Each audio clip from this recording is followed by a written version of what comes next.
Hi friends, இப்போ நம்ம பார்த்துட்டு இருக்கிறது பாம்பு புற்றுன்னு நினைச்சிங்களா? அதான் இல்லை, இது வந்து கரையான் புற்று. கரையானால் கட்டப்பட்ட புற்று. கரையானை பிடிச்சி சாப்பிட்றதுக்காக பாம்பு உள்ளே போய் தான் அங்கேயே தங்கிடுது. அதனால் இது பாம்பு புற்று ஆயிடுச்சு. இதுவும் மண்புழு போல் விவசாயிகளின் நண்பன் தான். கோழிகளுக்கு தீவனமாக உபயோகமாகுது. கரையானோட லாஸ்ட் ஸ்டேஜ் தான் ரெக்கை முளைச்ச ஈசலா மாதிரி இறந்துருது.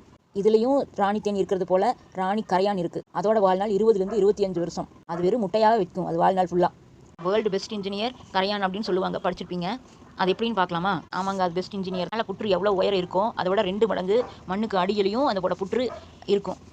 புற்று எவ்வளோ உயரம் இருந்தாலும் வெளிச்சம், காற்றோட்டம் புற்றோட எல்லா பக்கமும் படுற மாதிரி அழகாக பிளான் பண்ணி கட்டியிருக்கும். அதே போல் நம்ம எப்படி ஏசி ரூம் வச்சுருக்கிறோமோ அதே மாதிரி இங்கே கூலிங் இருக்கணும், இங்கே வந்து கொஞ்சம் ஹாட்டாக இருக்கணும் அப்படிங்கிறதையும் பிளான் பண்ணி கட்டியிருக்கும். இந்த மண் ரொம்ப கடினமாக இருக்கும். இதுக்கு காரணம் அந்த கரையான் வாயிலேருந்து வர செல்லோஸ் என்ற பொருள் அந்த மண்ணில் கரைஞ்சு பயோ சிமெண்ட்டாக மாறி அது மூலமாக கட்டுறதுனால அவ்வளோ ஸ்ட்ராங்காக இருக்குது. என்னதான் காற்று வெளிச்சம் உள்ளே போனாலும் மழை நீர் உள்ளே போகாத மாதிரி பிளான் பண்ணி கட்டியிருக்கும். பயன்படாத கரையான் புற்று மண்ணை எடுத்துகிட்டு வந்து வீட்டில் வச்சு அதை கரைச்சி உடம்பு ஃபுல்லாக தேய்ச்சி குளித்தோம் அப்படின்னா உடம்புல இருக்கிற ஹீட் வந்து குறைஞ்சிரும்.